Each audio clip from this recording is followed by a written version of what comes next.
PSI ते ACP असा संपूर्ण प्रवास एक कर्तव्यदक्ष पोलीस अधिकारी म्हणून पार पाडल्याच्या नंतर, आपली सेवा बजावल्याच्या नंतर, सेवानिवृत्त जेव्हा एखादा पोलीस अधिकारी होतो, त्यानंतर आपलं जीवन अगदी चांगल्या पद्धतीनं व्यतीत करायचं असंच प्रत्येकाला वाटत असतं. अर्थात शेकडो पोलीस अधिकारी तसं करतात सुद्धा. मात्र पुण्यातले एक माजी ACP आहेत, सेवानिवृत्त ACP आहेत, ज्यांनी चक्क निवृत्त झाल्याच्या नंतर एका व्यक्तीची थोडी नाही तर 2.5 कोटींची फसवणूक केली आहे. ते केवळ एकटे नव्हते, तर त्यांच्या कुटुंबाची सुद्धा या सगळ्यामध्ये साथ होती. आणि अर्थात आता या प्रकरणामध्ये चतुर्शृंगी पोलीस ठाण्यामध्ये या निवृत्त ACPंच्या विरोधात आणि त्यांच्या कुटुंबाच्या विरोधात गुन्हा सुद्धा दाखल झालाय. कधीही अटक होऊ शकते अशा आशयाचा हा सगळा गुन्हा आहे. त्यामुळे मुळातच हे निवृत्त ACP नेमके कोण आणि कशा पद्धतीने त्यांनी ही सगळी फसवणूक केली जाणून घेणार आहोत. नमस्कार, मी समृद्धी आणि तुम्ही पाहताय टॉप न्यूज मराठी. गुन्हा दाखल झालेल्या या सेवानिवृत्त ACPंचं नाव आहे सुशील कदम. सुशील कदम यांनी अनेक वर्ष महाराष्ट्रातल्या वेगवेगळ्या खात्यांमध्ये, पोलीस खात्यातील वेगवेगळ्या पदांवरती काम केलेलं होतं.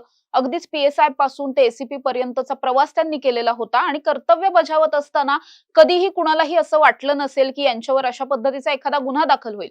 मात्र तो गुन्हा दाखल झालाय. आता हे संपूर्ण प्रकरण जाणून घेण्यासाठी आपल्याला थोडंसं मागे जावं लागेल, कारण हे प्रकरण सुरू झालंय ते 2016 मध्ये. 2016 मध्ये पुण्यातल्या भोसले नगर परिसरामध्ये हॉटेल सिम्फनी नावाचं एक हॉटेल आहे. त्याच हॉटेलमध्ये वारंवार या सगळ्या बैठका घडायच्या आणि तिथूनच हा सगळा प्रवास जो आहे या गुन्ह्याचा तो सुरू झालेला होता. आता यात मुळात झालं काय? अभिजित उंद्रे नावाचे एक पुण्यातले गृहस्थ आहेत. त्यांना सुशील कदम आणि त्यांच्या कुटुंबाने, त्यांच्या काही मित्रांनी मिळून एक गळ घातली. गळ कशासाठी घातली होती? तर पुणे जिल्ह्यामध्ये बोरज नावाचा जो परिसर आहे, त्या परिसरामध्ये तब्बल 12 एकरची जमीन विक्रीसाठी काढलेली होती. तर तू या जमिनीमध्ये पैसे गुंतव, तुला चांगला नफा मिळेल, मी तुला स्वतः या सगळ्यामध्ये खूप मोठा नफा मिळवून देईल, अशा पद्धतीचं आश्वासन दिलं, त्यांचा विश्वास संपादन केला. अनेक वेळा या सगळ्यातल्या बैठका वगैरे झालेल्या होत्या. त्यानंतर कदाचित हे जे उंद्रे आहेत, या प्रकरणातले फिर्यादी आहेत, त्यांना असं वाटलं की मुळातच हे स्वतः निवृत्त पोलीस अधिकारी आहेत, चांगल्या घरातले आहेत, त्यांच्या बरोबर असलेले सगळे लोक सुद्धा चांगले आहेत, तर कदाचित आपलं या सगळ्यामध्ये फसवणूक होईल असं त्यांना वाटलंही नव्हतं. त्यांनी या सगळ्यांवरती विश्वास ठेवला आणि हा व्यवहार करण्यासाठी ते तयार झाले. आता मुळात काय झालं की यांनी असं सांगितलं, ही जी मूळची जमीन आहे, या जमिनीचे मूळ मालक बालकिशन गुप्ता नावाचे एक मुंबईचे गृहस्थ आहेत, त्यांची ही मूळ जमीन आहे. मग यांनी काय केलं की आम्ही सगळे मध्यस्थी आहोत असं सांगितलं गेलं, पण हे मध्यस्थीच नव्हते. यांनी काय केलं की गुप्ता यांच्या नावाने बँकेमध्ये एक खातं उघडलं. त्याचबरोबर अरिस्टॉन मल्टीकेअर प्रायव्हेट लिमिटेड या एका बनावट कंपनीच्या नावाने सुद्धा एक खातं उघडलं गेलं. सगळ्यात पहिल्यांदा पे ऑर्डरच्या नावाखाली 50 लाख रुपये बालकिशन गुप्ता यांच्या नावाने जे बनावट अकाउंट उघडलं होतं त्यामध्ये घेतले. त्याच्यानंतर आणखी 25 लाख घेतले गेले, ते या कंपनीच्या बनावट अकाउंट वरती घेतले गेले. त्यानंतर पुन्हा एकदा 30-35 लाख वेगवेगळी कारणं सांगत, कधी रोख, कधी RTGS अशा पद्धतीने घेतले. त्यानंतर रोख स्वरूपामध्ये तब्बल 1,25,30 लाखांची अमाउंट घेतली होती, जी अमाउंट घेताना असं सांगितलं होतं की खरेदी खत करण्यासाठी म्हणून ही अमाउंट घेतली जाते असं म्हणत तब्बल 2,40,45 लाखांचा हा सगळा व्यवहार केला गेला. हा व्यवहार काही एका रात्रीत झालेला नव्हता. अर्थात 2016 पासून ते 2025 पर्यंत हे संपूर्ण प्रकरण सुरू होतं. वारंवार काही ना काही कारणं सांगितली जायची आणि पैसे मागितले जायचे आणि कदाचित या सगळ्यांवरती विश्वास ठेवून फिर्यादींनी हे पैसे वेळोवेळी दिले सुद्धा होते. कधी ऑनलाईन दिले होते, कधी RTGS केले होते, कधी रोखही दिलेले होते. मात्र हे सगळं झाल्याच्या नंतर या सगळ्याच आरोपींनी काय केलं की हे जे बालकिशन गुप्ता आहेत, ज्यांना मूळ जमिनीचं मालक दाखवलं गेलं, ते जिवंत असताना सुद्धा ते वारलेत असं सांगितलं गेलं आणि त्यांचा मृत्यू झालाय म्हणून हा सगळा व्यवहार करायला उशीर होतोय, विलंब लागतोय असं म्हणत आणखी काही वेळ जो आहे तो त्यांनी घेतला. मात्र व्यवहार काही केल्या पूर्ण केलाच नाही. त्यामुळे मग नंतर फिर्यादींना असं वाटायला लागलं की आपली कुठेतरी फसवणूक झालेली आहे. सातत्यानं पैसे घेतल्याच्या नंतर आता आपल्याला या सगळ्यामध्ये टाळलं जातंय किंवा आपल्याला योग्य पद्धतीने उत्तरं दिली जात नाहीयेत. त्यामुळे त्यांच्या मनात शंकेची पाल चुकचुकली. त्यांनी या प्रकरणामध्ये या सगळ्या आरोपींकडे आपले जे काही पैसे त्यांनी दिलेले होते ते सगळेच पैसे परत मागण्यासाठी सुरुवात केली.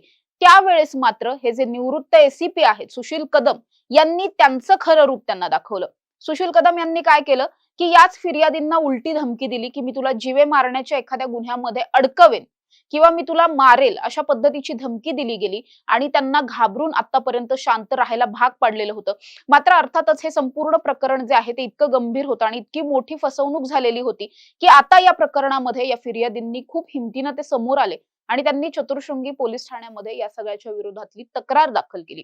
आता या तक्रारीनुसार 5 जणांविरोधात गुन्हा दाखल झालाय. या 5 मध्ये सगळ्यात मुख्य आरोपी आहेत अर्थातच निवृत्त एसीपी सुशील कदम, त्यांची पत्नी नंदा कदम, त्यांचा मुलगा अनिकेत कदम, या व्यतिरिक्त बाळासाहेब वाळूज आणि दत्ता केदारी असे 5 आरोपी आहेत. या सगळ्यांनी मिळून संगनमतानं पूर्वनियोजित कट आखून जाणून बुजून ही सगळी फसवणूक केल्याचं आतापर्यंतच्या तपासात उघड झालेलं आहे. त्यामुळे या प्रकरणाचा तपास जो आहे तो अतिशय वेगात पुणे पोलिसांकडून केला जातोय. आणि जर निवृत्त पोलीस अधिकारी आणि तेही एसीपी दर्जाचे अधिकारी जर अशा पद्धतीचे फ्रॉड करणार असतील तर आयुष्यभर तुम्ही जी काही नोकरी केली, या नोकरीतून तुम्ही जे कौतुक मिळवलं असेल किंवा जी काही सेवा बजावली असेल त्याच्या अगदीच विरुद्ध जाऊन तुम्ही मुळात ही कामच कशी काय करू शकता, असा प्रश्न सध्या पुण्यातल्या नागरिकांना पडलेला आहे. आणि या प्रकरणामध्ये जरी ते निवृत्त एसीपी असतील तरी सुद्धा त्यांच्यावर, त्यांच्या कुटुंबियांवरती कठोरातली कठोर शिक्षा त्यांना झाली पाहिजे, गुन्हा दाखल झाला पाहिजे. आणि मुळातच आता जरी गुन्हा दाखल झालेला असला तरी आरोपींना अजून अटक झाली नाहीये, त्यामुळे त्यांना अटकेत घेऊन त्यांच्यावरती कायदेशीर कारवाई सुद्धा व्हायला पाहिजे अशी मागणी केली जाते. अर्थात हे सगळं प्रकरण केवळ या 5 जणांपुरतं लिमिटेड आहे की आणखी काही जण सुद्धा या सगळ्यामध्ये सामील होते, किंवा मग या अभिजित उंद्रे यांच्याप्रमाणे म्हणजे जे फिर्यादी आहेत त्यांच्याप्रमाणे आणखीन काही लोकांना यांनी हेरलं होतं का, आणखीन काही लोकांबरोबर पण अशा पद्धतीची फसवणूक झाली आहे का, हे सगळं पोलिसांना तपासावं लागणार आहे. या सगळ्या तपासाच्या अंती काय समोर येतं हे पाहणं महत्त्वाचं असेल. अशा ताज्या आणि महत्त्वाच्या बातम्यांसाठी तुम्ही पाहत रहा टॉप न्यूज मराठी. आपला महाराष्ट्र, आपली बातमी.